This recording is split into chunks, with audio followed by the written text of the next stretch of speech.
It's sitting on the trailer already. Yeah.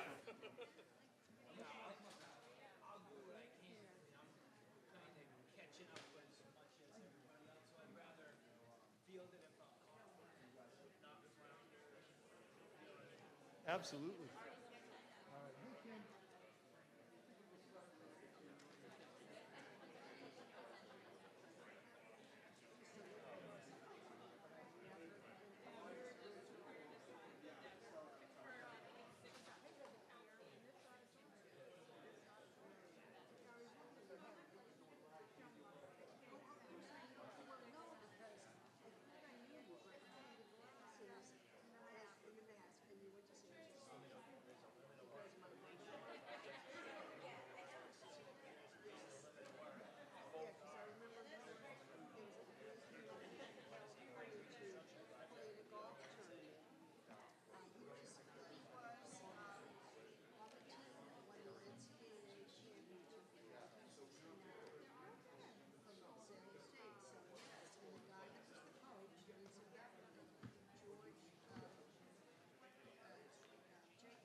Austin and Ronnie, could you take a little bit of info from Mike? He's going to be able to check with Michael. He's still a school kid. He's going to have a tough time with access to those. Little one in the wheelchair. Just give us a little info, whatever Mike can give us.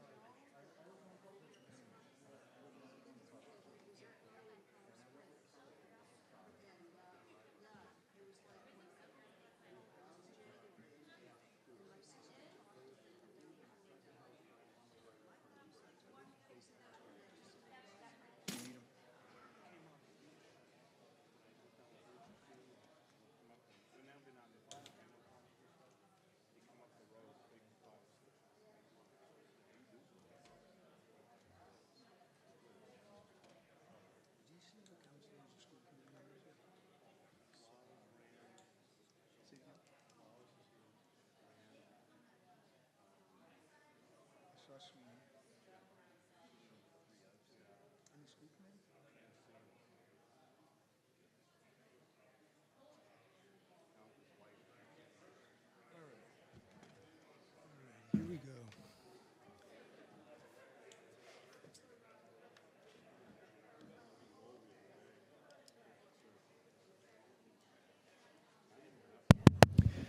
Good evening, everybody. Thank you for being here. What I'm going to do is I'll just frame for a minute, since we have BevCam here. They're streaming live, and then they'll also broadcast it later if you want to see any of this later, a second time, or if you've got friends who can't be with us tonight. So it is Thursday, June 23rd. It's just after 6:30 in the evening here at Beverly High School. I'm Mike Cahill. I'm your mayor, and we're here to talk about the Hall-Whitaker Bridge closing and all the questions that come with that, right? So what we're going to do is I, and then Police Chief John Lalasher, Fire Chief Peter O'Connor, and State Senator Joan Lovely, we're just going to share a few thoughts. Then we'll go to some Q&A and concerns you folks have. When we do get to that point, that microphone is there for anybody who needs to ask a question, and I'll give a little more detail and info then. I do want to say, for anybody who's watching from home, if you are watching from home and want to send in a question during the course of the meeting, you can comment in the YouTube live stream chat. To post in the live chat, click where it says say something and begin entering the text, then click send. If anybody tries to ask a question that either we don't see or doesn't get answered this evening, you can email it to us at, my email address is all one word, mayorcahill@beverlyma.gov. If you're in the room and you've got a question you don't feel gets sufficiently answered tonight, there are comment cards at the back of the room. Where are those, Ronnie? Oh, at that entryway, and you can give us a message before you leave. So first thing I want to say, well, actually, there are some other elected officials here with us. I don't want to miss anybody. I've been told that Council President Flowers is here in the room. Oh, there you are. Thanks.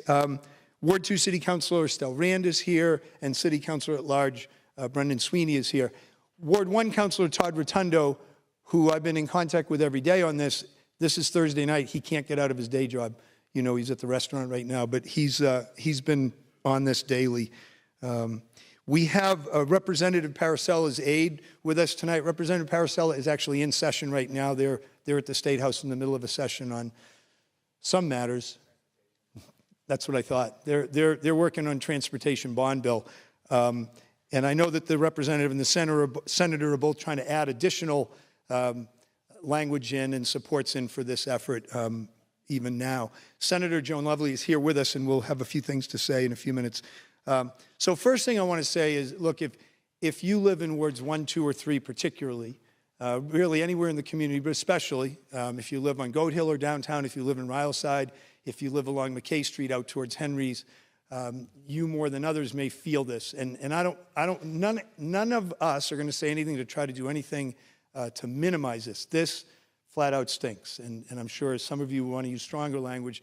The reality is nobody wanted this to happen. Here it is. We have been working with our partners at the state level to try to start to get answers and start to move the questions that we all have forward. So what I can give you for some information now, some of this may answer questions you bring with you tonight or you've asked us in the meantime, and I'm sure there'll be more to say. First, we've been working with the state for a number of years. Actually, the city's been talking to the state about this bridge and these bridges since probably 10, 12 years. So I'm your mayor now going on 9 years. So Mayor Scanlon and Commissioner Collins, and then me and Commissioner Collins, we've been working on this with the state. Our delegation, Senator Lovely, Representative Paracella, have all been working on this. About 2 years ago, in the spring of 2020, the state programmed this bridge project and the Kernwood Bridge project. These are both state-owned bridges. They programmed them, which means they put them in their list, they put them in a line for funding, and at that time, 2 years ago, they hired an engineering firm to begin the preliminary work on both bridges. They shared with us some information yesterday in terms of the work that VHB, the engineering firm, had done to date, and a longer list of things that VHB has been tasked over the last week by them to do as quickly as possible to get some answers around specifically a temporary bridge, which may or may not be possible, but we all hope is. We can talk a little bit more about that in a few minutes. But the two bridges were programmed together, and I would say broadly, MassDOT wants to do the Kernwood Bridge first and the Hall-Whitaker second. This changes things maybe. If a temporary bridge can be permitted and built, then maybe they can still do it in that order in terms of the permanent replacement. If we find a temporary bridge is not feasible, and there are a number of factors that they're trying to look through right now on that, if a temporary bridge is not feasible, then what we have to do is we have to push to make sure that the Hall-Whitaker gets done first and gets done as soon as possible. As a layperson, my understanding of what needs to happen with either or both of these bridges is design needs to be worked through, permitting, construction. And the questions that I have that we're trying to get answers to are, how much of that design and permitting can go on concurrently and be kind of intertwined? Obviously, they both need to happen before construction can begin. So again, a temporary bridge would be best, still needs to be designed and permitted, but can be done more quickly if it's possible. And as I said, the permanent replacement is a different conversation.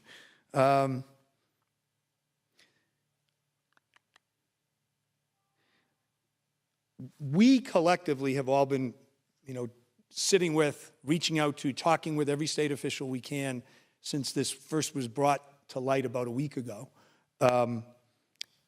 In the past day, I've spoken with the governor, I've spoken with the Secretary of Transportation, and I've been speaking daily with the Highway District Director, a gentleman named Paul Stedman. District 4 is the district that we're part of. It's pretty much north of Boston. The office is in Arlington, just to give you a sense. It's this part of the state, and we work with them actually throughout the course of the year on a number of both maintenance and bigger projects. And so we know that whole district team well, and we work with them well. And so Paul Stedman has got his team on it, and so both internally, they're looking at a number of things, and externally, they have VHB, as I said, working on trying to get the answers to the the quick answers, and by quick I mean the goal is by the end of this summer to know whether a temporary bridge is feasible, and if so, go full speed ahead with it. And if it's not, know quickly enough that the focus can be on the permanent replacement bridge and not letting any time go by that doesn't need to. In other words, maximizing and fast-tracking that as much as is possible. Some of you have asked, what does this mean to our conversations we've been having about the Bass River waterfront and the possible overlay district? It's all on pause. We can't, as a city, me as the executive, my colleagues in the legislative branch, we can't be taking steps that might facilitate some development in the near term when half of the transportation infrastructure is for now unavailable. So there'll be nothing put forward on the Bass River overlay.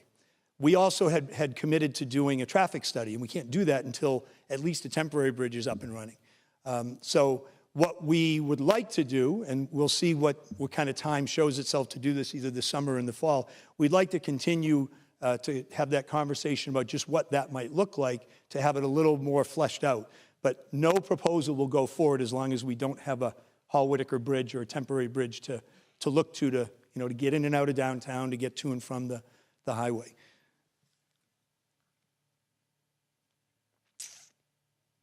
There's a lot of work. The Bridge Street reconstruction project is not impacted by the bridge. It still is supposed to advertise next spring to begin work sometime next calendar year. What that means to you folks, what it has meant to you, is that we've brought in an engineering firm to help us evaluate fully our sewer main that goes up Bridge Street in anticipation of doing some sewer main replacement this year. That's been the plan all along, to do that work this year so that the road reconstruction can start next year. We have had a plan of doing a significant amount of work on Elliott Street this year to get it done and out of the way before Bridge Street started to get worked on. The question remains, what is absolutely necessary to do on Elliott Street? I can tell you that the National Grid, the NewCo is their contractor, gas main work that's been going on in front of the police station in that area, it still has about a couple weeks to go. We put a pause on it. They haven't come back yet, right?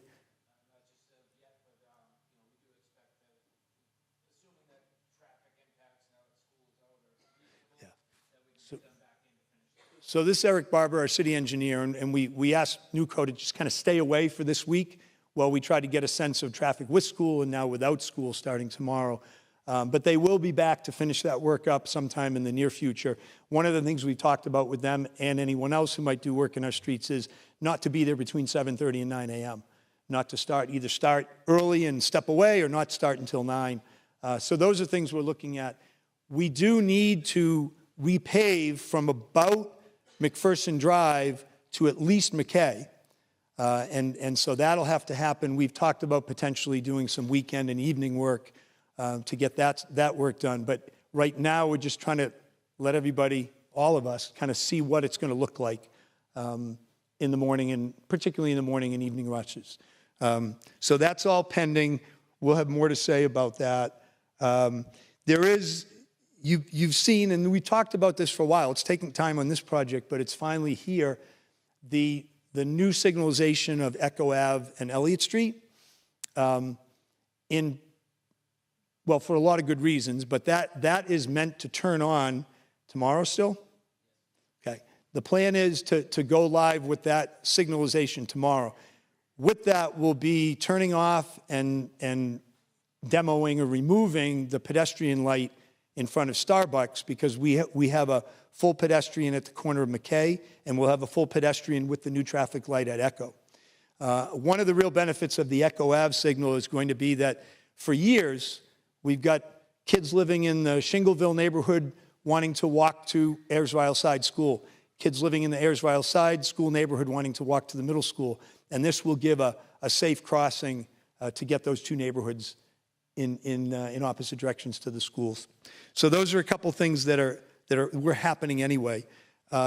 We are, over the course of this year and into next year, updating the software in all of the traffic signals. There are 4 of them. It's McKay, it's Center Drive at Cummings Center, it's McPherson, and it's Beckford. And that's going to take those intersections from technology that was put in place 25 years ago, where you had loops under the pavement to determine whether somebody's waiting, to putting camera-mounted detection systems run by software that's much more flexible and able to be, cycle the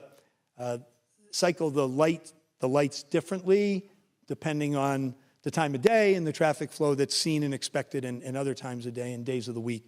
So that should be a significant improvement as that's done. And these are all things, as you can imagine, that have been in the works and getting teed up for a while. I think the only other thing I want to mention right now is it was asked of us earlier today, the MassDOT, Massachusetts Department of Transportation, voted to approve their 5-year capital plan yesterday, and it showed that the Hall-Whitaker Bridge won't be funded until at least fiscal year 2027 or after. That was before the last 2 weeks when MassDOT started seeing that there was a problem with the bridge. It was before last week when they decided it had to close. They update these 5-year rolling capital plans annually. And so as we figure out what's needed together, and we've been pushing them to say, there really shouldn't be many things on your priority list higher than this anymore. In fact, this should be at the top of your list. That can be changed. And so, point being, on paper, it looks like they didn't pay attention to this. That was a several-month process that culminated in a final vote for this year's version of that 5-year capital plan. We're going to work with the district highway team and the Central Boston State Highway team, and it's certainly our goal, and we expect that that's going to move up in next year's list. And it's going to be, if it's a temp bridge, they're going to be funding it next year. If it's a permanent bridge, it's going to be how quickly we can get to it. And certainly we're all going to be pushing for it to be, well before that date. So that's what I've got for right now. We do have questions that have been submitted ahead of time. We'll try to answer some of those interspersed with you folks coming to the microphone. But first, we'll hear from both of our chiefs and then Senator Lovely. Thanks. Chief. Good evening. Thank you for coming out. Again, my name is John LaLoche. I'm the chief of police here, and kind of want to explain to everybody how we work the city. Depending on what your ward is, we have a cruiser in every ward. So you'll have Ward 1 has a Beat 1 car, Ward 2 has a Beat 2 car. On top of that, we have traffic units, we have a community impact units, and we also have the school resource officers are available to us now because school is out. So response times for us will not be changed significantly at all, if at all, because we're always in the neighborhoods anyway. Our cruisers are always in the neighborhoods and responding to calls. When calls come up in the neighborhoods, we usually send a second car in to back up that officer, depending what the call is. But what we are doing right now in the immediate case is adding extra patrols into the Bridge Street area, Kernwood Heights, Livingston, and all that area to make sure we're facilitating traffic through the morning rush and the afternoon. So we've added those extra offices to those areas, and what we'll also do is we've asked MassDOT to give us some help in actually hiring more officers to be out there. I don't know how long that'll last, but that's at some point it's going to be totally on the city to do that. But we're hoping that once people get settled in new routes of travel and what they're going to have to do if they're coming from Danvers to go to the train station or they're coming into the city, they may want to go up to Dodge Street or go up to Brimble and come down a different way to get where they're going. We hope that will also alleviate some of that traffic. But for those people who live in those neighborhoods, we will get there as fast as we always do in emergency calls. And we're actually, like I said, we'll make sure we're adding extra patrols during certain times to make sure that we are visible in those neighborhoods, because people are coming in, they're being detoured, they may not know the area. So the availability of high visibility patrols is going to help keep the neighborhood safe. Obviously, you're having a lot more traffic in your neighborhoods, and our goal is to make sure that people traveling through those neighborhoods do it safely. One of the things that we're also doing, like the mayor said, is we're asking the construction companies not to start as early in the morning as they had until some of those projects are done. And one of the other things I'm doing is reaching out to some of the commercial app companies, Waves and Google Maps, trying to get them to detour traffic, people coming into the city, and take them a different route also to alleviate any traffic that may have come down Bridge Street seeking to get down to River or over to Salem or whatever the case may be. So we're going to be in those neighborhoods. We're working very diligently. Even the staff, I've been over there, my captains, command staff, we're going to be in those neighborhoods also during those times of day, patrolling, again, being visible, stopping cars if necessary, and also just directing traffic if necessary to get people through the areas. We know that during school pickup and drop-off at Ayers that it was difficult because of all the traffic on Woodland and Green, but we expedited the traffic out of there as much as we could. But just to alleviate some of the fears, we're always in the neighborhoods. We don't have trouble getting through traffic. Blue lights and siren is a great tool. We can get where we have to go fairly quickly, and we're going to make sure that we maintain a high visibility in those neighborhoods. And certainly we'll be around for questions after. Thank you. Thank you, Chief. I'll add on the traffic visibility and enforcement front, we have a school year plan and we have a summer plan that our police department utilizes. And the summer plan acknowledges that starting next Monday, our playground programs are going to kick off. So the focus for visibility and enforcement changes from approach routes to the schools to those walking and biking routes to and from the playgrounds, as well as our waterfront parks and beaches. So those are areas that our police put more focus on. Along with, throughout the course of the year, we have a kind of a running list of streets that you or I might live on and somebody else might use as their route to get somewhere. You could call them cut-through streets for some people, but somebody else's home. And so we try to put a lot of attention on those streets. If you are concerned that you don't see enough presence in your neighborhood, and whether it be for a period of time now or even more regularly, you think that would be helpful, just make sure you talk with us about that. Chief O'Connor. Good evening. My name is Peter O'Connor. I'm the fire chief for the city of Beverly. So obviously, one of our biggest concerns was going to be the response times. We knew that it was going to have an effect on response times. So we're just taking a look at some things. So a little background for us. We run 3 fire stations, one in the downtown area, one at North Beverly, and one down in the farms. Typically, each of those stations has its own first due response area. So as we started to look at what are our options for reducing or making sure we lessen the impact of the response times, the increase of the response times, we looked at a bunch of different options. The most feasible option for us was actually to shift some of those first due response areas. Typically in the past, the headquarters station would be responsible for Bridge Street and then some of the streets between Bridge and Elliott. And then Engine 5 in North Beverly would take Elliott Street and from McKay Street down, and that would be their first response area.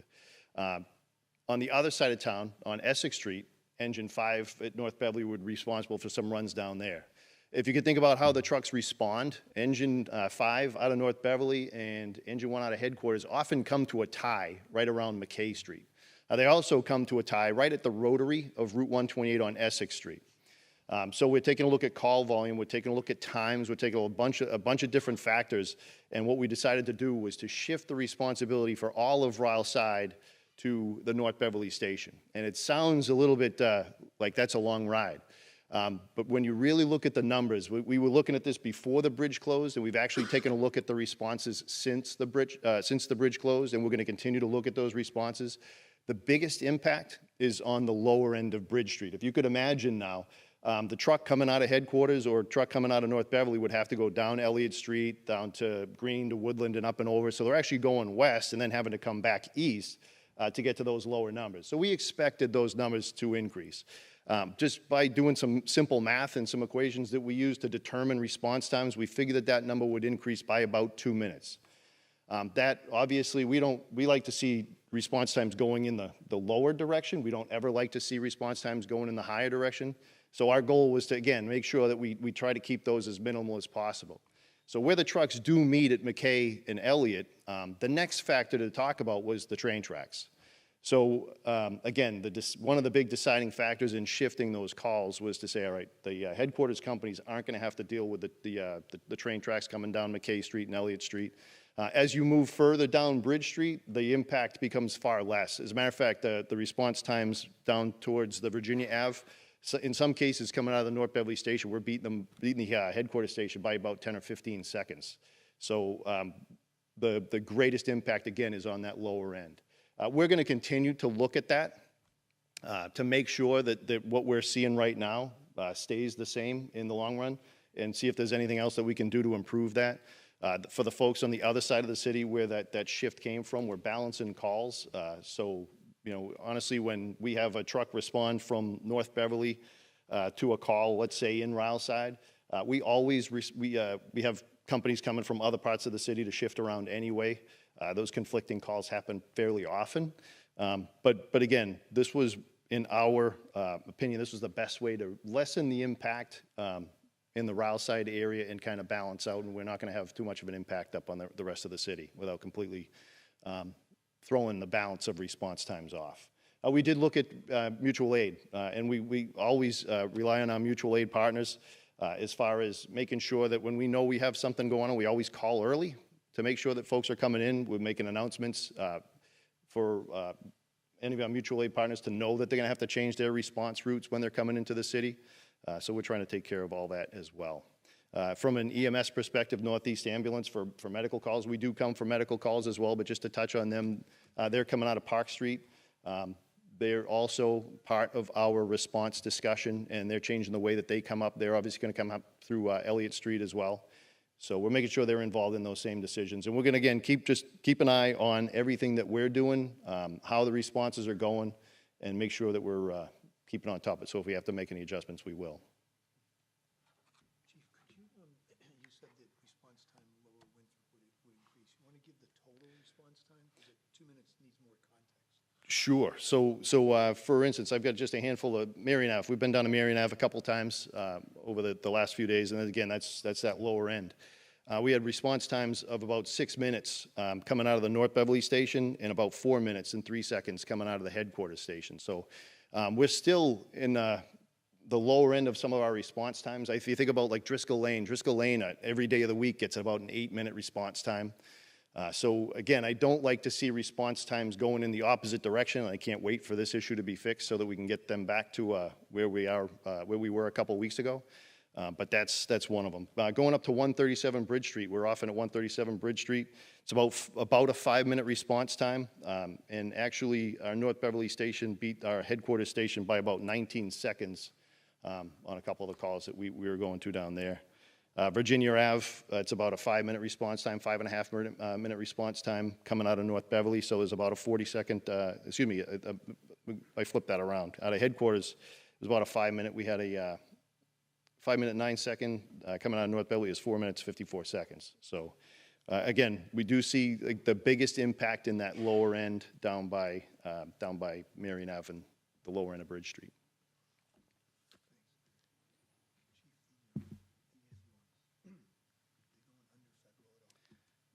So the question was about the response for the ambulance. A lot of times, being where they are sitting on Park Street, they can come out, and instead of taking a left down Park Street and then a left on Elliott Street, there was some discussion, and they'll be taking a right to go under the train trestle, and then they'll come across that way. So they'll be coming down McPherson Drive. Again, just if there's no train there, you can see it might add a couple seconds, but it saves all the time in the world if a train is coming across that crossing. The gates are down.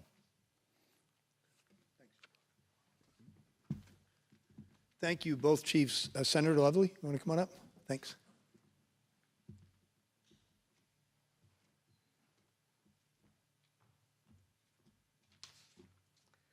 Thank you, Mayor, and good evening, everyone. We know you're already feeling the pain because the bridge is closed now, and it feels like you've been severed from downtown Beverly and the opposite. So, Mayor, I want to thank you for your pretty thorough explanation of what's been happening just over the last week of meetings with MassDOT, and you, Mayor, with the Governor and Secretary of Transportation, to really, the urgency is here. We know it, and they know it. That's the good thing. MassDOT knows it. We've been meeting with them. I've been speaking with them quite often over the last week, just to be able to stress the urgency, request the temporary bridge. They're absolutely looking at that, that opportunity to be able to do that. They just don't know what it's going to look like yet, so they need to just put some, some pen to paper to figure that out. I'm not an engineer, so I wouldn't know, but we've known that the bridge has been decaying for a decade, well, longer. I'm a Beverly native. I know that bridge well. But for the past decade, this has been on the plan. It just hasn't been higher up on the plan, and now it's going to be very high on the plan. We're going to push for it really strong to make sure that we get this going really quickly, so that you can live your normal lives and not have to be again cut off from downtown Beverly. I do want to say that even though these are state projects, these are usually mayor and city led and city council led, because there's so much coordination on the local level that we don't handle at the state level. So we provide the support at the state level to get the funding, to push it through, to get it to speed it up, and then we work with the administration and the city council to be able to help coordinate at that local level to make sure that all these parts of this get done. I'm speaking with Councilor Rotondo almost daily, texting. We're in touch with each other as well. Thank you to Public Safety for explaining how you'll be able to respond into the neighborhoods that you're concerned about, that if you have an emergency, that the Public Safety is going to be able to get there quickly to respond. I did learn Rep. Parasol, I believe, is on his way. I think they're out of session now, the House.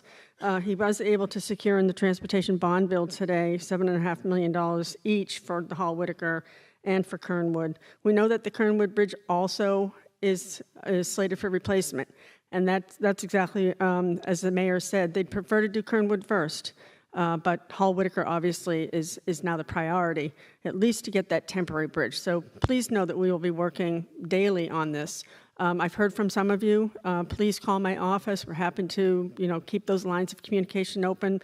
But we also have these lines of communication that are very open and, again, working together.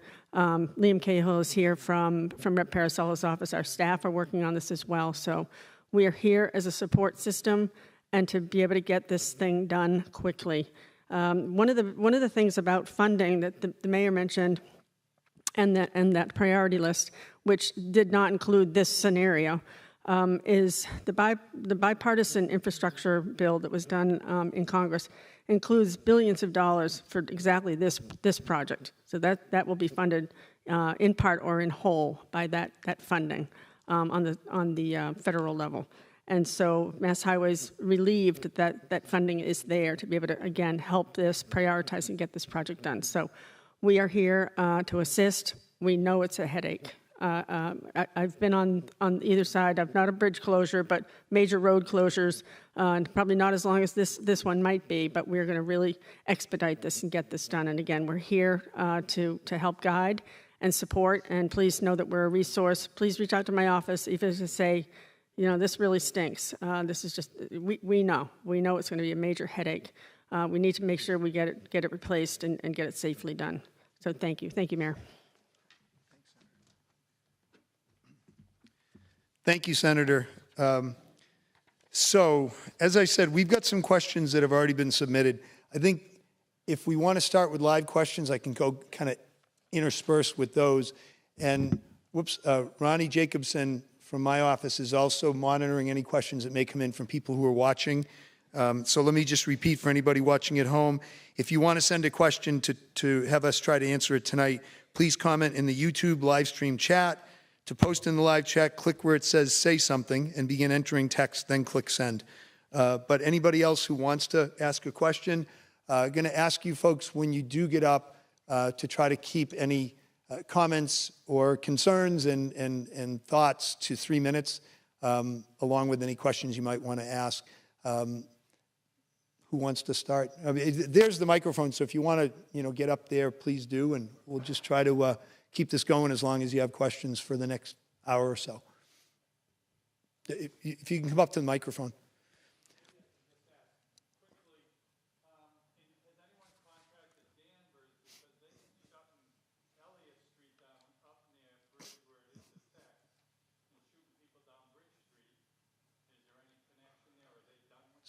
So the question is, has anyone talked with the town of Danvers because they've been closing I'm not sure I heard the last part.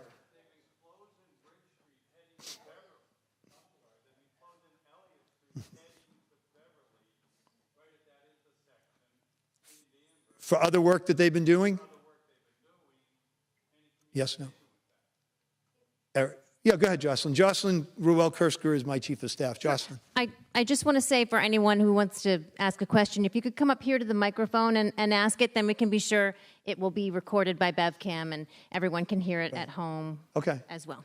Yeah, thanks, Jocelyn. So for that particular question, the question asked was, has anyone spoken to the town of Danvers? Because they've had some road work going on the Danvers side of the line on Elliott Street near the intersection of Elliott and Bridge. Do we know, okay, we'll call them tomorrow morning. You who've kind of driven in and out that way on a more regular basis, have they stopped that work? Were they out there this morning? Okay, all right, we'll give them a call tomorrow and see what might remain of anything they're doing there and how to stage that up. Thank you, it's a great point. Just as we're trying to avoid problems during the morning and afternoon rush, we need their help to do the same. Okay, thanks. I will, yeah, please, if you come to the microphone, I'm going to answer a question that was, as you come up, Mike, I'm going to try to answer one of the ones that's on here. Let's see. It would seem the traffic study over the next 2 weeks won't give an accurate picture of the volume as school lets out today. So I would still suggest new ideas to address people's concern about school drop-off and overall traffic. One of these thoughts is maybe increase busing or waive fees for middle school students under 2 miles. Maybe not for I think that's the real focus is in and out of the Ryleside neighborhood in the downtown, I'm thinking here. Come fall and bad weather, you can't just assume people find other ways to go when there are no other options. Thank you for that. I think there are a lot of suggestions coming our way that we want to try to vet and look into together, and that's a good one. So I can tell you that we're required by federal law to offer busing for kids who live over 2 miles away from the schools, up through 6th grade, and so we're obligated by law to provide that free of charge. We offer it for kids over 2 miles, grades 7 to 12, for a bus fee. We're trying to make walking and biking routes under 1 mile consistently safe. That's easier said than done. It takes a lot of time and money and infrastructure work. And my hope and goal in the future is that we'll be able to start offering busing for anyone over 1 mile. But it's more buses, it's more drivers, it's more monitors. Not going to happen overnight. It's something we're talking about. But for this purpose, in the fall, in these neighborhoods, we'll go back and give this a closer look. Yes, please. I'm Allison. I own Guild Salon at 20 Bridge Street. I'm on my neighborhood traffic committee in Salem, and it's taken about 2 years for us to get a speed bump on our street. So how far down the list are we on this bridge for the state, and how long do you think it's going to take to actually start the process? Because 2 years to get a speed bump is realistically, we're thinking a bridge is probably going to take a little bit longer on the list. So how far down do you think we are? Okay. So thank you for the question. And that brings me to what I should have said earlier, that we're going to do another meeting this summer, and MassDOT's going to come. They need some time to chase down answers to these very kind of questions. So as I said, one of the first things they're trying to figure out is it feasible to permit, I think design a little bit easier, permit and build a temporary bridge. So as I said, we've been talking with and pushing the state on these bridges for a number of years. They programmed the bridges 2 years ago. There's a certain amount of work that had been done in the last 2 years. When the federal bipartisan infrastructure law passed last fall, we were excited when the governor announced a list of, I think it was about 60 bridges statewide that were going to get replaced. And both the Hall-Whitaker and the Kernwood were on that list. So we were excited about that, and we immediately called MassDOT and said, hey, our Bridge Street road reconstruction project is starting next year. What if we fast-track this bridge and team it up with the road project? We spent some time. They said, we don't think you really want that because it won't get designed and permitted that quickly, and it'll just slow down the road project. So stay with the road project, and we're working on the tandem of Kernwood and Hall-Whitaker. Now that Hall-Whitaker has been deemed that had to close, it's a different, everything's different now. And so I've asked those questions of the district and the state level folks. Where are we on the list now? Show me why we're not number one on the list. Now it's hard to get an answer to that, but yeah. But I think what I can tell you is, they said, look, we have the money. They have the infrastructure money that's coming. It's less about that, and it's more about the human capital to do the design and permitting. And so I've said to them, we need your best people on it. It feels like in the last week and a half, we've been getting their attention. They've been putting some of their best people on it. They just put together a whole new scope of work for the outside engineering firm to try to get the answers in the next month or month to 2 months on the temp bridge. So we're just going to keep pushing, and it's as your local and state elected officials, it's our position that this bridge needs to be at the top of the state's list, and we need to shorten every time frame that's possible to shorten. And one more thing. So I actually drive over the Kernwood every day. It wouldn't be like any type of situation where they'd both be closed at the same time, would it? It is absolutely a valid and a good question, and everybody is determined at the state level that isn't going to happen. That's why I think we have their attention in a way we didn't have their attention 2 weeks ago, right? So, we're all trying to kind of row hard in the same direction right now with this. So, okay. I'll just keep calling them and pushing it along. Say it again, sorry. I'll call them multiple times a week and try to push it along as well. Yeah, yeah. No, I think we've all got to advocate together. So, thank you. Thank you. Okay,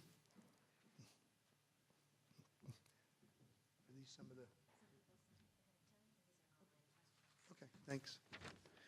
Eric, as you're approaching, let me try to answer one of the online questions. Concerns about speeding on Livingstone and near Hurley Park. I think we want to hear everything that you're seeing and that's troubling you in your neighborhoods. I think we know that for years there have been, particularly in the morning commute, right? I think there's a certain number of people coming in the morning to Cumming Center and to elsewhere in town who have known about Bridge Street for years and have utilized cut-through streets in Ryle's side. And we've tried to pay attention to those, for quite a while, particularly on the approach routes to the school. So, Chief, we'll note that, and we'll work with our traffic enforcement team. Did you mention the school resource officers? Yeah, so you know that we've got the 2 full-time school resource officers who are now out in the community full-time this summer to join the rest of the team. So thank you for noting that one. Eric? Thank you. Eric Agnew, Ashford Street. First, I want to say thank you to both the chiefs for coming up with the solutions to the problems that you were given in a short time frame. Probably my biggest concern is how this could have happened and how this was allowed to happen. It concerns me what else is being neglected in the city and what else is going to come to this point.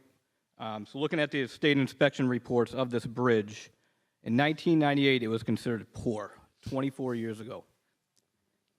24 years ago. And in 2016, the substructure was considered serious, 6 years ago. In all that time, we've taken state DOT money to do Rantoul Street while a bridge crumbled, Cabot Street while a bridge crumbled, Elliott Street while a bridge crumbled, all the new rotaries while a bridge crumbled, the intersection at Cabot and Rantoul at the bridge twice while a bridge crumbled, Henry's intersection twice while a bridge crumbled. What else did we do here? Oh, and we're going to do Bridge Street, over $20 million project without a bridge to connect it. How did the Bridge Street project come above the bridge, which was in states quoted serious condition? How could this happen and put people's safety at risk to the point that it had to be shut down immediately?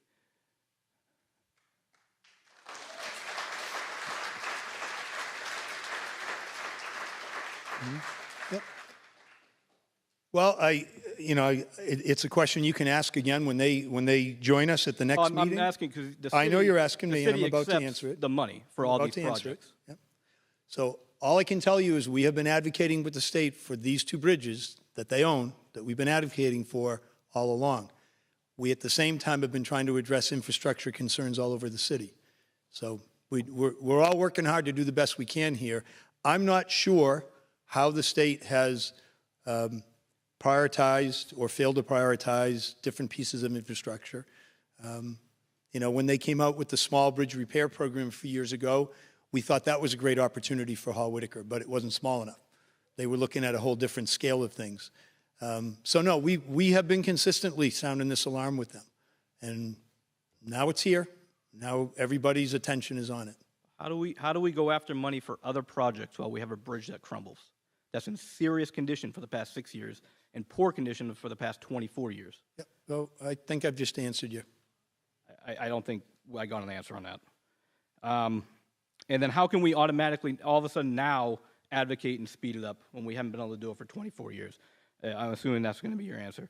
My other thing is, I just find it unfortunate. We just had 2 elected officials speak, and we did not get one apology for this.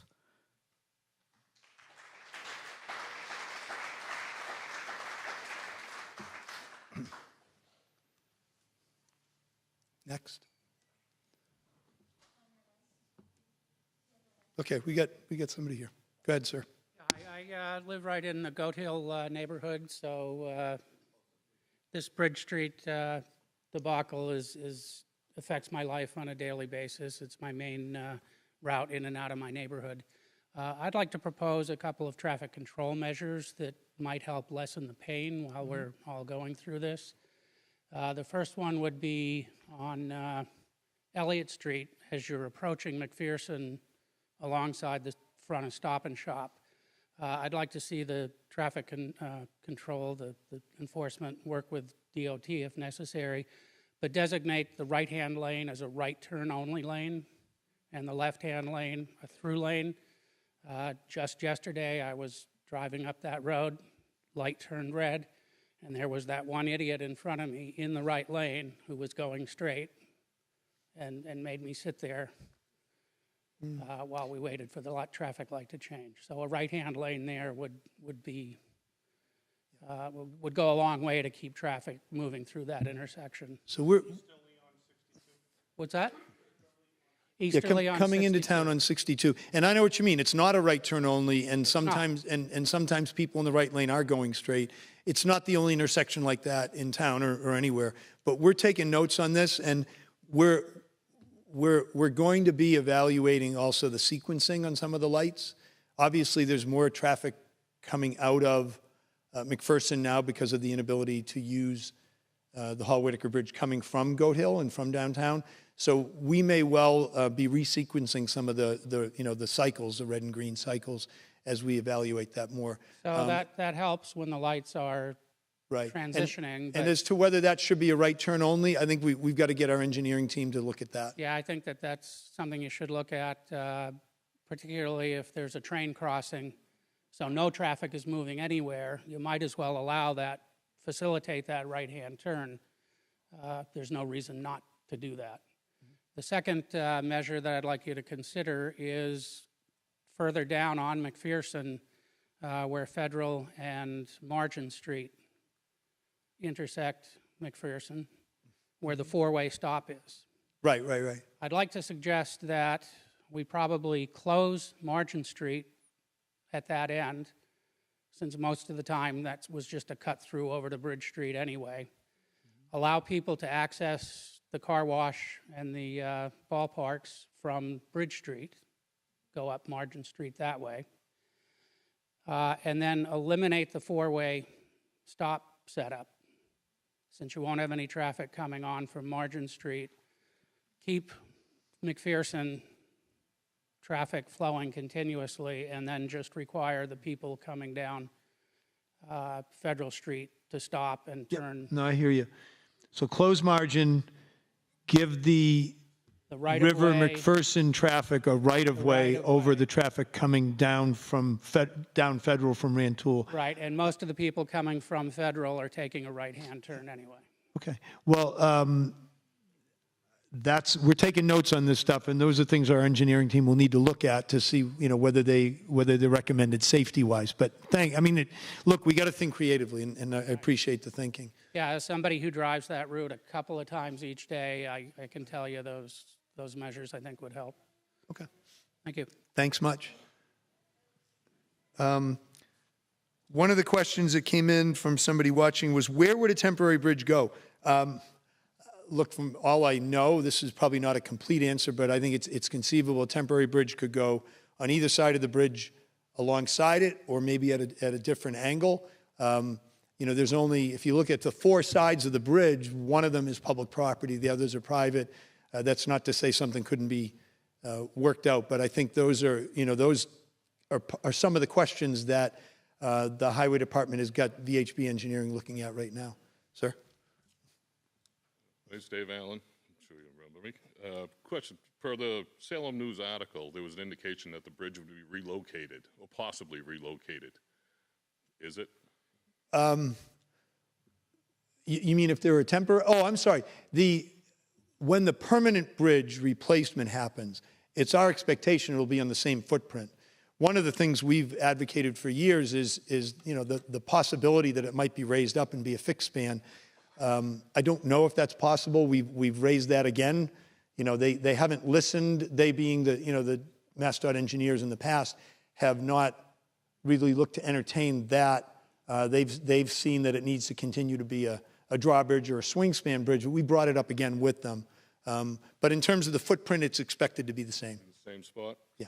Next question is the design of the bridge being driven by the overlay project? Yeah, no, somebody tagged me on a post and that was suggested. No, look, the overlay, the possibility of an overlay district has been on the table since, I think, 1998. It's been in 2 master plans. It's been talked about a lot. We collectively have talked about it a lot, and you folks raised some really valid issues around traffic, and we've looked to try to scale it down and find something that might still work. That has nothing to do with this, except that as I said earlier, we're going to pause that and not try to go through with anything until this is all taken care of. Well, I understand that, but the implementation of all that housing and traffic, that's got to have some impact on the new design, correct? Or you'll end up in the same situation you are now? Well, it's not my expectation that there's going to be anything other than a 2-lane bridge going back and forth. Because I saw the post about a 4-lane bridge and this and that. Not anything that I've ever heard. Last question, you mentioned that the funding was passed and available in, was it 2027? Well, the Project? The federal infrastructure funding has been passed, and I think I'm going by what I'm reading, right? But I think it's in the neighborhood of a $1.1 billion to the state. Right, and it's in 2027, correct? No, I thought you just said I don't want to answer you wrong. No, my understanding is the infrastructure money is coming as, maybe not all in one lump sum, but it's coming in starting this year, this federal fiscal year. But let's answer that and we'll post it out there, because I don't have a good answer to that, except to say that it is not at all my understanding that the bipartisan infrastructure law is meant to send money to us really 5 and 6 years from now. It's supposed to be over the next few fiscal years. Maybe I misunderstood, but I was under the impression that you said that the funding was available in 2027, and it would be brought up more recently. It would take approximately a year to have that funding moved up on the table. So there are a couple things kind of in this mix. The state does a capital investment plan on a rolling basis, and they update it every year. And that is separate from the fact that this new influx of federal money is coming in that we haven't ever, I shouldn't say ever. I guess it happened in the 1950s with the federal highway law, right, highway investments, but it hasn't happened in a long, long time. I think they're really 2 entirely different conversations. But as you're asking, let's us try to get more specifics and put it up on our website as an answer for you. So am I correct in assuming that we have no time frame on when this bridge will be even started, much less completed? We have no time frame on design. We have no time frame or decision on temporary bridge. So when I met with the district director today at the bridge, and we talked some of this through, they're trying to get between now and the end of the summer, or should I say now and 2 months from now, they're trying to get answers to whether a temporary bridge can be done. Now, if that's possible, we're going to be pushing for it to get done as quickly as possible. And I don't know what that means. You know, if it's a permanent replacement, it's going to be a longer process than if it's a temporary. So I said to him today, we don't want to spend a lot of time messing around with a temporary if the answer is going to be no. So can we figure that out in the next couple months? And he said, we want the same. Look, MassDOT wants to replace the Kernwood first. If we can do a temporary, you know, that works for two-way traffic at the Hall-Whitaker, it's going to let everybody exhale and just get back to, you know, something approaching normal. So they want it too. My hope is they're going to be able to deliver on at least knowing the answer to that by sometime later this summer. And, you know, we're going to get them here in Beverly as soon as they have some of these answers, which, you know, maybe it's July, maybe it's August, but as soon as we can get them here, we'll do this again. And, you know, we'll promote it out as much as we can so you know it's coming, you're able to be here. So right now, we don't know. No, we don't. Yeah. Okay. Thanks, Dave. Hi, my name's Jerry Clark, former resident of Winthrop Avenue, retired from the Beverly Public Works. And I belong to Bass Haven Yacht Club. And our concern is, I'm a former board member there, and our concern is if you put a temporary bridge or a permanent bridge, Right. will it allow the passage of vessels back and forth as it has in the past? Now, there's almost 200 members there, and some of those boats are quite valuable, and maybe the whole club might run into a few $1 million. And a lot of these members will be concerned about whatever the program is. One of the things is, in the spring and the fall, the launching of the boats to go out to the moorings, to go over the Jubilee Yacht Club, over the Kernwood and other Hawthorne Cove and other places. Right. And when they come back in the fall to be stored. So my question is, if they do have a temporary bridge, will it allow such passage? Right. Will it? And also, I wanted to relate to you that it's well known that that is a harbor of refuge designated by the United States Coast Guard. So other than that, that's what I have to say. You mean upriver of the bridge? Yes. So for a hurricane, Yeah. et cetera? Absolutely. Yeah. Yeah. So it's possible that a temp bridge could be swing. It's possible it could be fixed. I am trying to sit down with your Commodore early next week. I know Councilor Rotundo's already had some conversations with him. You know, if there were a temporary bridge and it were a fixed span, it would be one of the things that MassDOT, we'd be looking for MassDOT to do would be to provide that, you know, overland passage for boats back up in the winter and, you know, down in the spring on the state's dime. Those are the kind of things that go into this feasibility of whether a temp bridge can happen or not. Right. Okay, thank you. Okay, yeah, thank you. Thank you, Jerry. Good evening, everyone.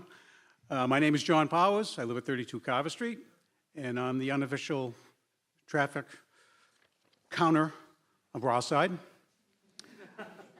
I spent the last 3 days standing and holding up the pole at 18 Woodland Ave, counting cars coming from off of Bridge Street, up Kernwood Heights, down Livingston, heading down Woodland to get to Green Street, to get to 62. Did it in 15-minute increments. I'm not going to bore everybody with those. I sent this to Todd so that he has it. But during the last 3 days, a large number of people called by, what's the number today? What's the number today? I almost feel like a bookie. So I'm going to give you the numbers. Tuesday morning, 362 cars going past Woodland to head down to Green Street and Elliott. Backup started all the way to Woodland, up to Kernwood Heights, about 7:35, and it was pretty much down the bottom of the hill, 8 o'clock. Tuesday morning, Wednesday morning was 378 cars going down. Backup started about 07:40 and ended about 8 o'clock. This morning, the count was 358 cars. Backup was 7:45, ended at about 8:05. Not too bad.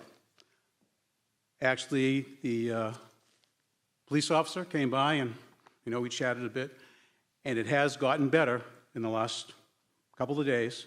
There's still a long backup, but by having someone directing traffic down the bottom of Green Street, it certainly helped the flow going through Woodland. Likewise, I did it in the evening, 4 o'clock to 5:15, and I did it both ways this time. The same coming from Bridge Street, people going down to cut over in order to get down to Elliott Street, and that count is 308 vehicles.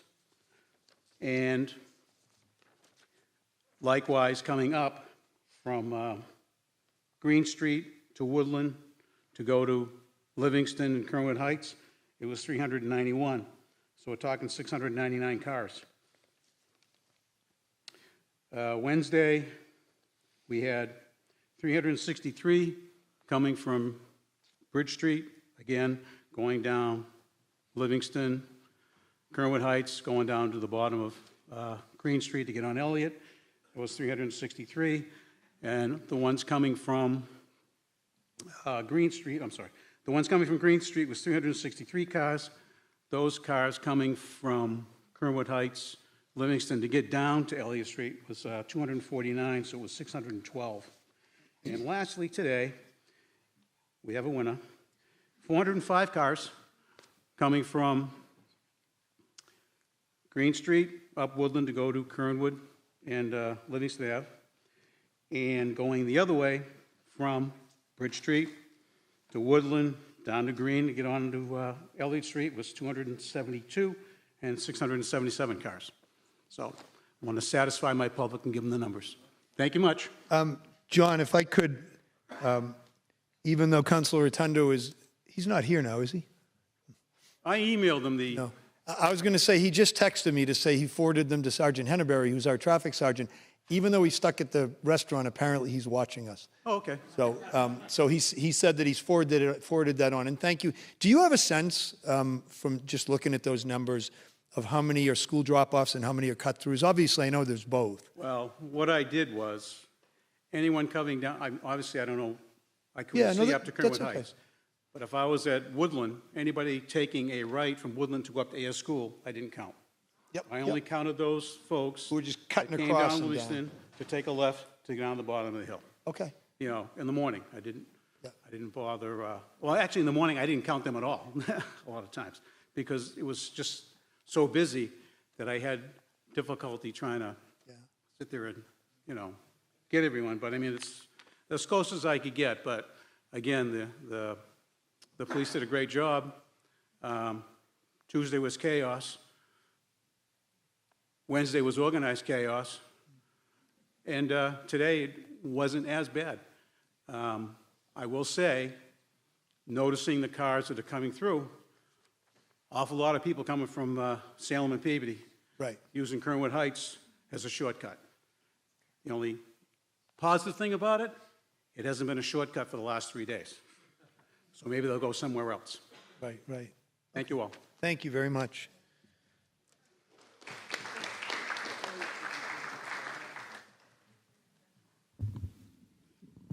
Hi, my name is Carrie Archibald, and I live on 20 Woodland Avenue.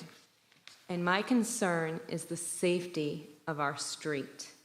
We have the school at the end of the street, as well as the park. And the volume of cars, as our counter has told you, has increased. And the speed of the cars coming through are unbelievable. I've seen children trying to cross at Woodland and Livingston to go to the park or school, and they've almost been hit. We need to do something about this neighborhood. I've talked to some of my neighbors. We have suggestions. My concern is I think at Livingston and Woodland, we should make that a three-way stop, like they do in North Beverly. They do it behind Henry's at several streets, as well as near their school. I have been told in the past that because we have a school, we can't have a three-way stop. But they do in North Beverly. I believe this will slow down traffic, and it will also prohibit people who are cutting through that are non-residents. such as the folks from Salem and Peabody. So if there's anything we can do while this bridge is down to make this neighborhood safer, we would be open to suggestions. Yep, speed bumps. Enough to hear it? Yeah. Kerry, thank you. We are, as I said, we're taking notes, and we have couple of our engineering team here as well as chief. So I don't know, how that works in the world of, I don't know if the determination from the professionals around that are that it makes it safer or not, but we'll look at it. We'll look at it. We'll make sure that we communicate back to you what's found. But your point, whether it's that or whether it's something else or some things in combination. Yep.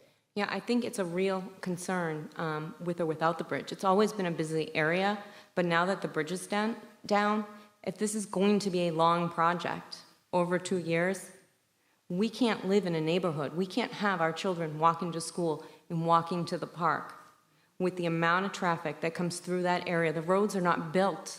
Right. It's not a main road. So we really need to think about adding stop signs, crosswalks, and you can gladly come to my house and sit with me on those, and I can show you exactly what I feel needs to be done, and you can bring it to the experts. Okay. Thank you. Kerry, where are you again? You're on Woodland, you said? I'm on 20 Woodland Avenue. Okay, thank you. Thank you.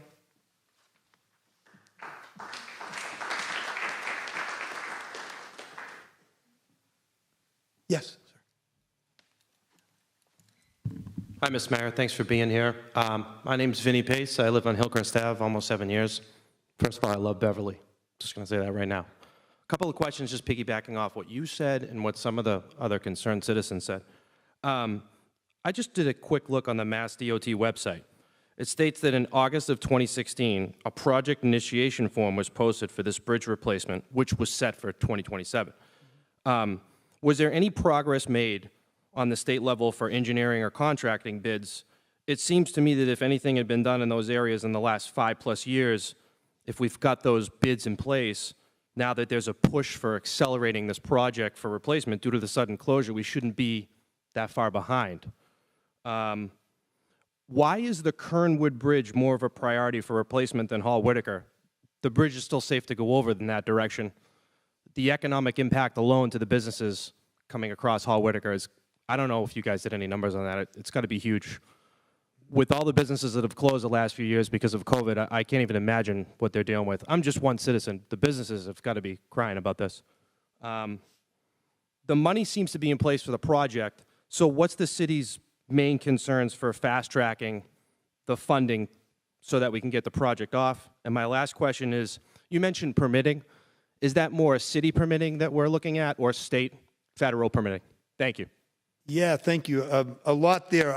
I don't know. Well, we got a checklist of work that VHB, again, the engineering firm that MassDOT brought on in the spring of 2020, we got a checklist of work that they've accomplished to date, and we got a checklist of a very quickly put together and longer list that they've got to do over the next 2 months. So, you mentioned 2016, why they brought somebody on board in 2020. I don't want to conjecture too much, And I don't want to ask you questions that should be directed at the state either. Yeah, I think that's fair. But listen, it's fair. We're all trying to sort this. At any rate, they've done a certain amount. There's a lot more to do. The good thing is, as I said before, they're fast-tracking this summer, trying to get the answers on a temporary bridge. In terms of money, I mean, it's a state project. We're just pushing, right? And what else did you ask? Oh, yes, permitting. Yeah. They're going to have to help us understand that better, but I think there's environmental permitting because of the salt marsh adjacent to the bridge. And so that would be DEP, could also be local with our wetlands, our Conservation Commission. The part of the permitting is going to involve the Coast Guard because it's a navigable waterway, given the boat club upstream. And as Mr. Clark said, which I hadn't been aware of, the Harbor of Refuge designation. So, those are a couple of things I know that will involve permitting. Beyond that, I'm not sure what else. Ma'am, you can come up to the microphone.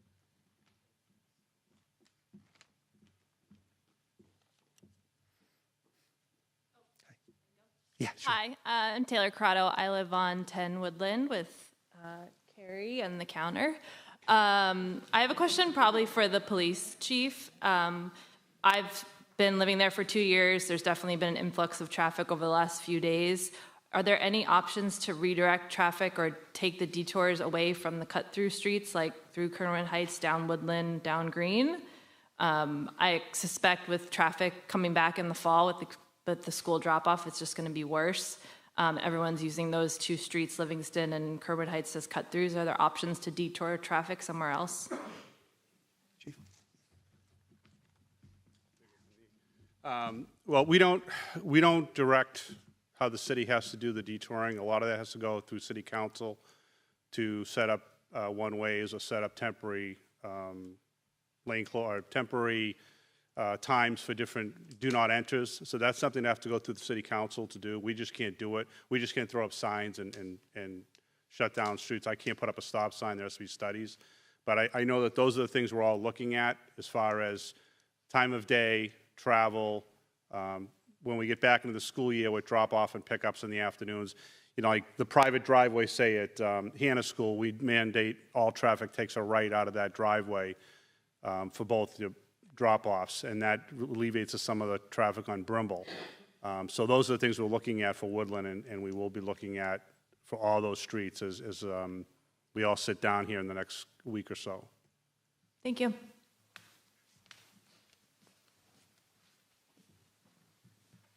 Okay, yeah, Paul, please. You want to do one of the? No, that's fine. Paul Gentili, 25 Rowell Ave. So I got a bike. I borrowed a bike, and I've started riding that to work across the bridge. It's a little bumpy. I almost got hit today, but I'm going to continue doing it. My real concern is there's talk about the temporary bridge. There's obviously, hopefully, going to be a permanent replacement at some point. I'd like to see pedestrian and bike access maintained for as long as possible through that corridor. Because as a business owner on the other side of the bridge, getting people from Ryle's side to my place of business and then myself back and forth to work, if I have to keep going around, it's going to impact my business, but then it also impacts my way of life. So if we can continue getting across that bridge safely, pedestrian and bike, for as long as possible, or even have a temporary option when the bridge is replaced to bring people across on foot or on bike, that would be huge. So I just want to make sure I said that. Yeah. Thank you. Thanks, Paul. Those are great points. I believe the intention of MassDOT is to keep those sidewalks open right on through this time. I don't know if when they start the permanent replacement, if there'll be a period of time when there won't be. But certainly that access both for you and other businesses in downtown and also for people to get to and from the train station matters. So I know it's a priority for all of us, and I think it's a great point for us to keep on MassDOT's radar. The intent right now is that, you know, that's going to be, by the way, you'll see maybe as soon as next week, they're going to start putting up some fencing to make sure that nobody goes over the car deck of the bridge. So bicyclists and pedestrians are going to have to share those sidewalks. You know, when I was down there today, I saw a few bikes going over the travel lanes. And MassDOT, you know, because of their concern, the whole reason the bridge was closed was the integrity of those travel lanes. So they're going to fence it further, so you're going to have to be on the sidewalks if you're walking or on a bike. Yes, Mike.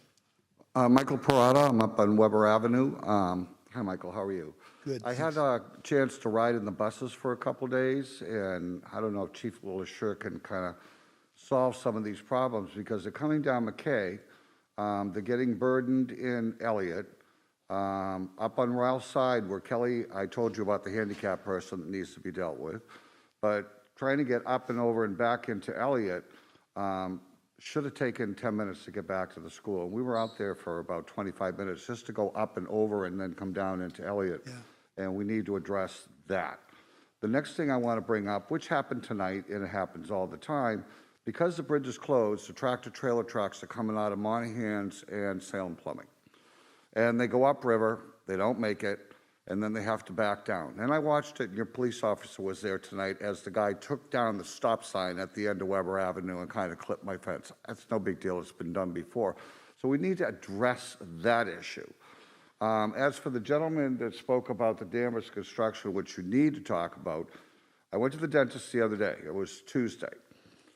Because of that construction, plus the traffic, it took 40 minutes to get from 128 to my house on Weber Avenue.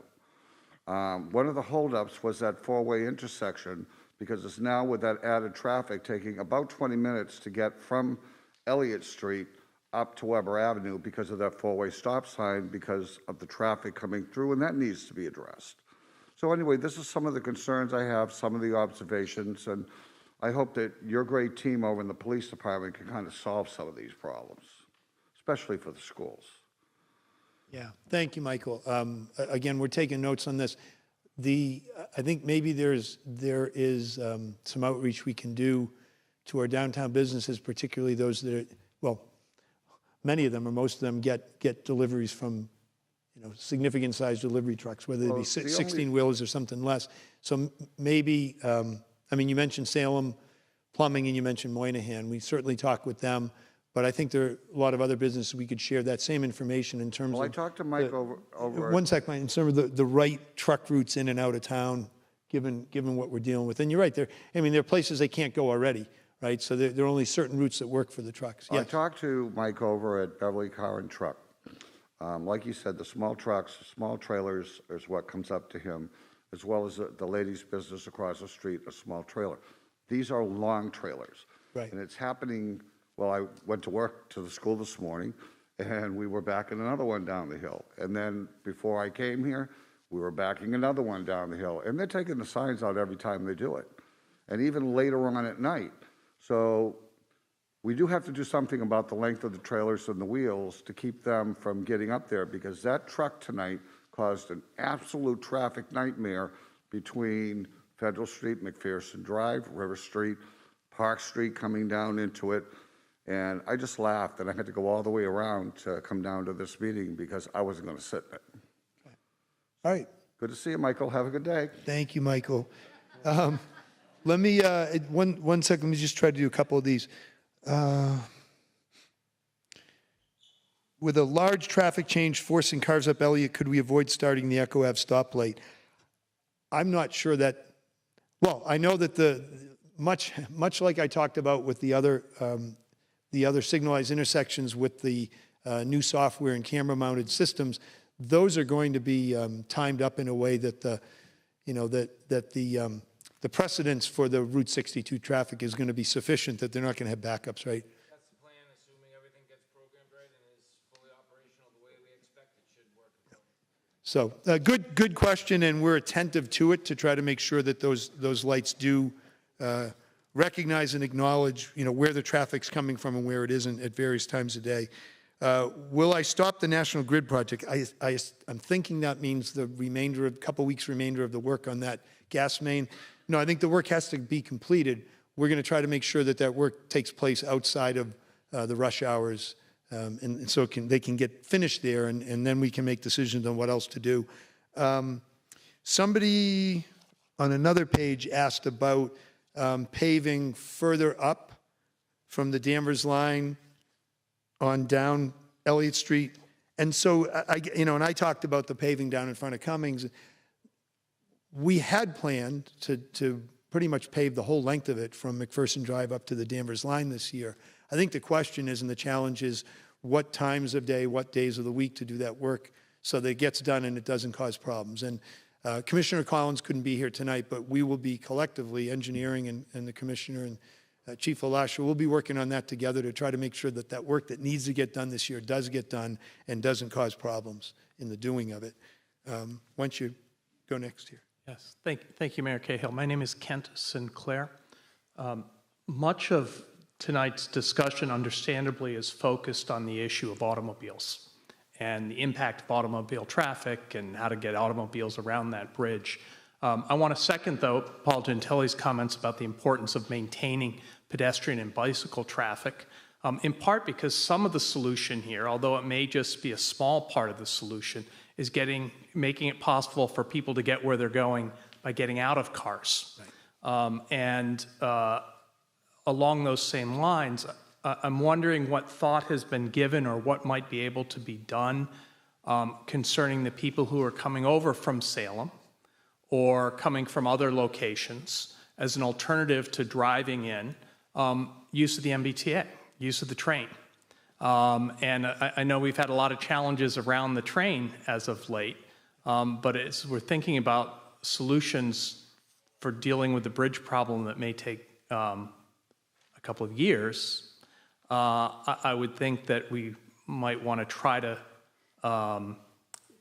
find a way to use the commuter rail to move people into downtown Beverly as an alternative to coming down Bridge Street. Has anything been looked into yet? I know it's early days. No, it's a great point, Kent. Thank you for that. And you know, MassDOT has as part of their mission, and they didn't used to, is to ensure what we call complete streets, that pedestrian and bicycle access is considered really on a par with driving access. And so, whatever gets done eventually, finally, right, as a permanent replacement bridge will address all those. As far as getting people, we got a grant from the state a few years ago. This is pre-COVID, and it was for a last mile shuttle service to try to get people who are working at Cumming Center or at the hospital or up at Cherry Hill Industrial Park to take the train from where they live, north or south of here, get off at the depot, get on a van, and get driven to the front door of their business. The challenges are the frequency or lack of frequency of the train and the convenience to people of, from where they live, either walking or getting dropped off or driving to a train station, getting on, coming down to Beverly, getting on the shuttle, getting to their business, knowing that they can get a guaranteed ride home in the middle of the day if they have an emergency at home and need to get there when their car isn't with them. A lot of factors, and while we think that's all going to work eventually, it wasn't widely embraced prior to COVID. In this specific instance of trying to work with our neighbors to try to get them to and from Beverly in other ways, I think it's worth looking at again. I think there are a lot of different things to look at besides the train. The train's one. Conceivably, we could, there are companies that are running their own shuttles up at Cherry Hill in and out of Boston because they're chasing the young professionals they need to work in their businesses. So there are things that you're seeing in the private sector that, we may try. We've gotten some great suggestions already from some of the city councilors around some of the micro transit, some of the van. The suggestion earlier about, more school bus offerings in the fall to help people get through and around without cars. We're taking it all down. We're going to be looking at all of it. I don't know what of it will be doable, but we'll look at all of it together. Thanks, Kent. Sir? Yeah, hi, Steve Mullen, longtime Beverly resident. Just had a suggestion. I'm a retired mechanical engineer, and I would think that the fastest way to get traffic running again over that bridge is to do structural reinforcement. Then you could look at temporary bridge or replacement. But if the bridge was usable a week ago and not today, there's some sort of identifiable weak point that could probably be reinforced and be able to use it for a while. And I just think you should push it to the DOT to do that. Okay. I think I'm going to, Steve, right? Yeah. I'm going to, Ronnie, would you talk with Steve after? I want to make sure you see what they sent us and showed us as their rationale for it needing to close. I don't know if structural reinforcement would do it here, but you raise it, we'll look into it, we'll challenge them to answer us on it. But we'd like to show you what they sent us. Sure. So, all right, thanks. Let's see. Can the signs be moved to the front of the I'm not sure I follow this. Electrical boxes. Okay. So the signs at Bridge and Elliott are maybe not visible enough in some people's, okay. So we'll take that to MassDOT. We asked them to do a couple of things with the signage on the way in. There's signage in Danvers coming down Elliott that some of the local businesses in Ryleside are concerned is kind of deflecting people away, that they don't know they can get to the businesses. So MassDOT is supposed to be adding signage both in Danvers and then at the detour point at County Way on Bridge Street saying that the local businesses are still open and you can go to them. We'll ask them similarly, Ronnie, we'll ask them to do something about maximizing visibility, it looks like, on these signs. Is there concern about the volume of on-street parking on County Way versus the volume of detour traffic? I think County Way has a lot of on-street parking of residents, right? And MassDOT is pointing County Way to be the detour. I think what we've known for years is that people that are trying to get through Ryleside to somewhere else, whether they be residents or coming in out of Danvers or Salem, are using a number of side streets. County Way has not seemed to be one of the big heavily trafficked roads. So maybe the state pointing to this one helps to diffuse where people are going over more roads. That's one of the hopes. Chief, do you have any concerns or thoughts? I mean, residents park along the side of a lot of streets. There's still enough travel lane for two-way traffic safely at all times, right? We took away some parking between County and Northern a couple of years ago to address some of those concerns. Chief? One of the things we are looking at is, unfortunately, I've been doing this business for about 40 years, and people don't read signs.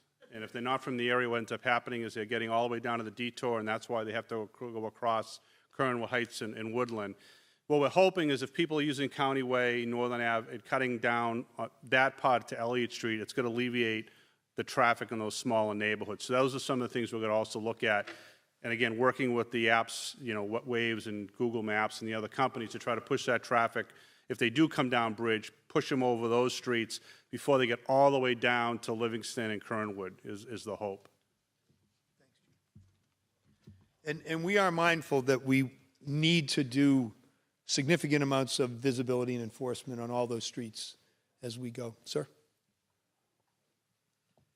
Hi, my name's Sean. I've lived in Ryleside for most of my life. I'm sorry if this seems a little bit convoluted, but I don't really understand how this gets communicated with the state and obviously with the federal government about how the infrastructure money will be prioritized for this project, because you did a pretty good job of explaining at the overlay meeting, the second one we had at Ryleside School, about what happened with the dredging project.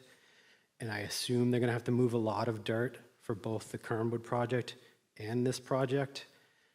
Is anybody communicating or trying to coordinate with the state and trying to communicate with us of how complicated this could get? Because it's a lot of projects that kind of intermix, that go all the way up the chain. I mean, you were saying at that meeting that even Elizabeth Warren was trying to put in some kind of addendum for special money put aside to dig in the ocean floor to make a special capped pit.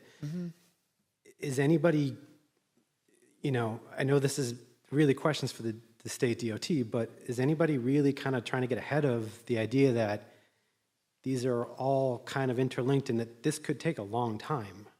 I mean, those issues came up quite a lot with the overlay because the Bass River testing went sideways because they didn't do an effective test the first time, and the second time they realized that 100 years of industrial use in that river, there was a lot of stuff that had to be addressed, and nobody really got their head around that until it was way past the contracting point.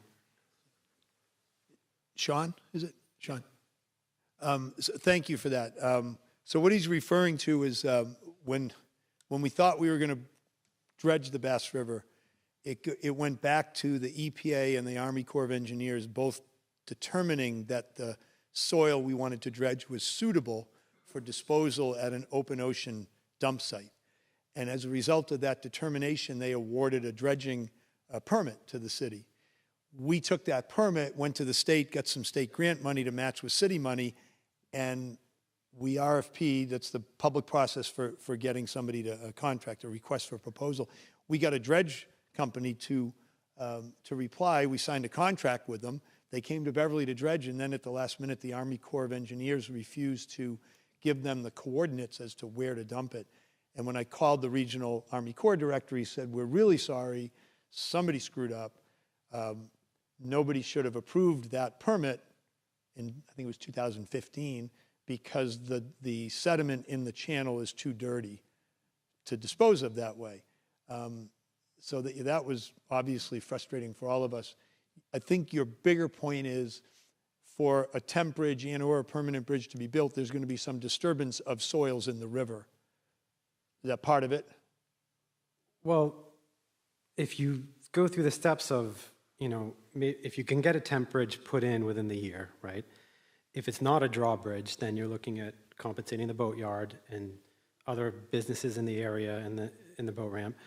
But my nightmare scenario is that they put the temp bridge in, they realize, when they did the Beverly-Salem Bridge when we were kids, they had to do quite a lot of dredging just to do the footings. My nightmare scenario is that the temp bridge becomes the permanent bridge for a long time because they realize how much work it's going to take to do this bridge, Kernwood, move the dirt, and that is all going to have to be coordinated with the EPA. That's what I'm saying is anybody really getting their head wrapped around the idea that these projects could be complicated and that a lot of stuff has to be coordinated? Okay. Yeah, no, I appreciate the thinking. Again, we're taking all this down. Thank you.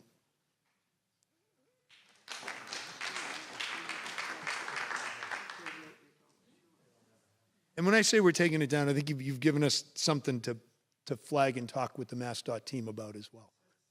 Appreciate it.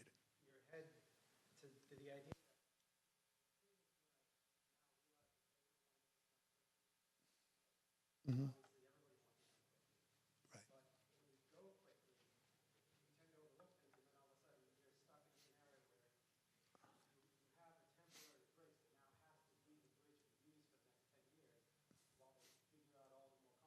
Right. Mm-hmm. Mm-hmm. Right. Okay. No, I appreciate the point. We'll keep it in mind in our conversations with them for sure. What is going on with the MBTA signals at Gloucester Crossing? I will tell you that I'm not going to try to answer that. Commissioner Collins is the only one in the city really I think can answer that so that you'll understand it. The Federal Railway Administration and the city have been working to try to finalize that for some years since the 1A project was completed. I think that's where I better leave it. I'm looking at Eric. Yeah. I mean, look, the intersection is working, and I would say, and I know when we met not that long ago about the overlay conversation, I said this and not everybody agreed, but the Gloucester Crossing intersection was I, for one, feel that it works better than it used to. Even as it is, look, I think it works far better than it used to, and the final, we ended up getting a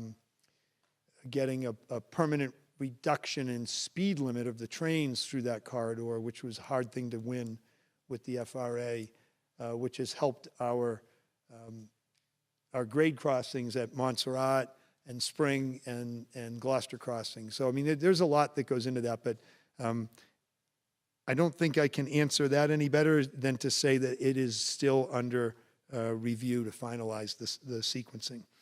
So I don't know if there are any other questions I missed. Let me just take a quick look. Is there a requirement that a new bridge open, meaning that it be either a draw or a swing span? Would there be savings in time or money to have a static bridge that doesn't need to be open for boat traffic? I don't know at the end of the day. I mean, the Beverly-Salem Bridge, the Veterans Memorial Bridge, that spans Beverly Harbor, You know, it used to be a swing span and now it's a fixed span, but that's a big project, and it took a lot of height to make that happen.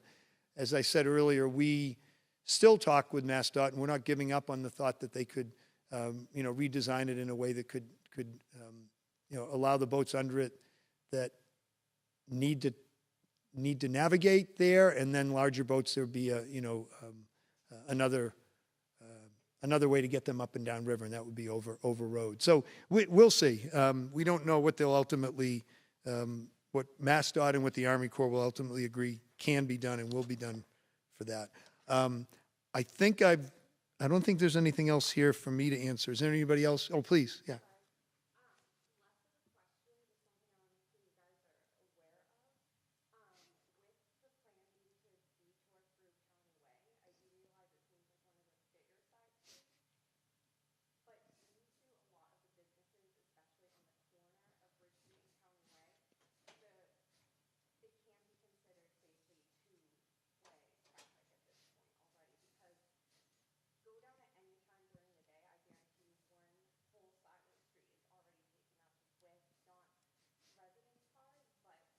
Customers, right?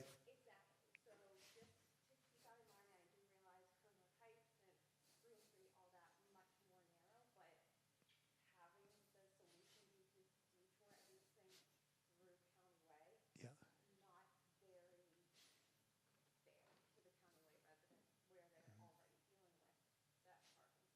Mhm.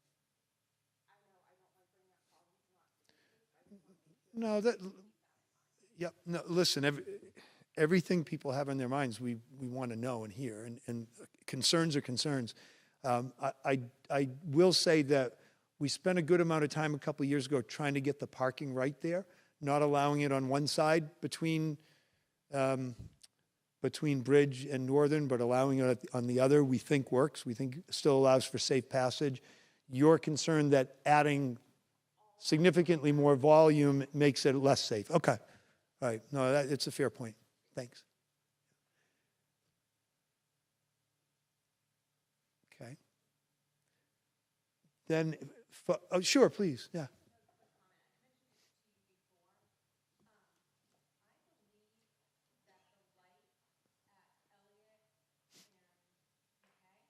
Mm-hmm.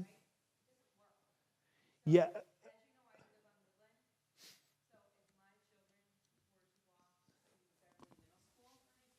Right.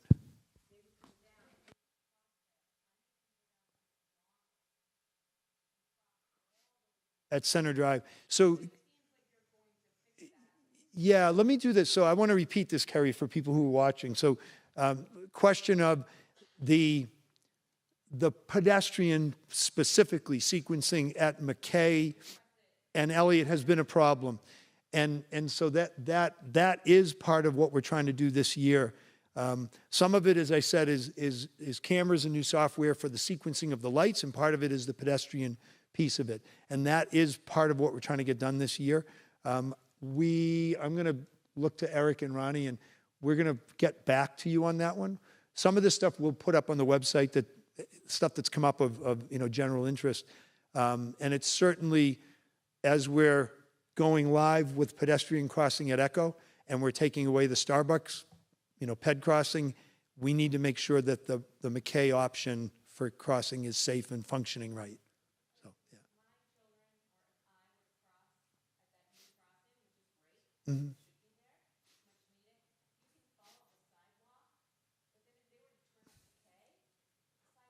They've got to cross again. Yeah. Yeah.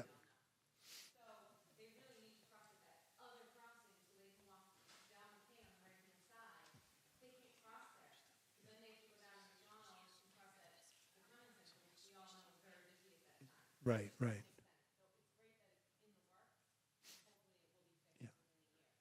And we'll get back to you on it. You know, like I said, we are trying to make the walking and biking routes to schools especially as safe as we can, and easier said than done, but we're working on them. Okay, so I guess we'll wrap it now, and I just want to say again, you know, nobody wants to be here where we are with this bridge, and we are all doing and are going to continue to do everything we can to get the right answers out of the state as quickly as possible and move this thing as quickly as it can be moved. And, you know, understand frustrations and just want to keep working with you on it. So thank you all for the time tonight, and we'll be in touch. Thanks.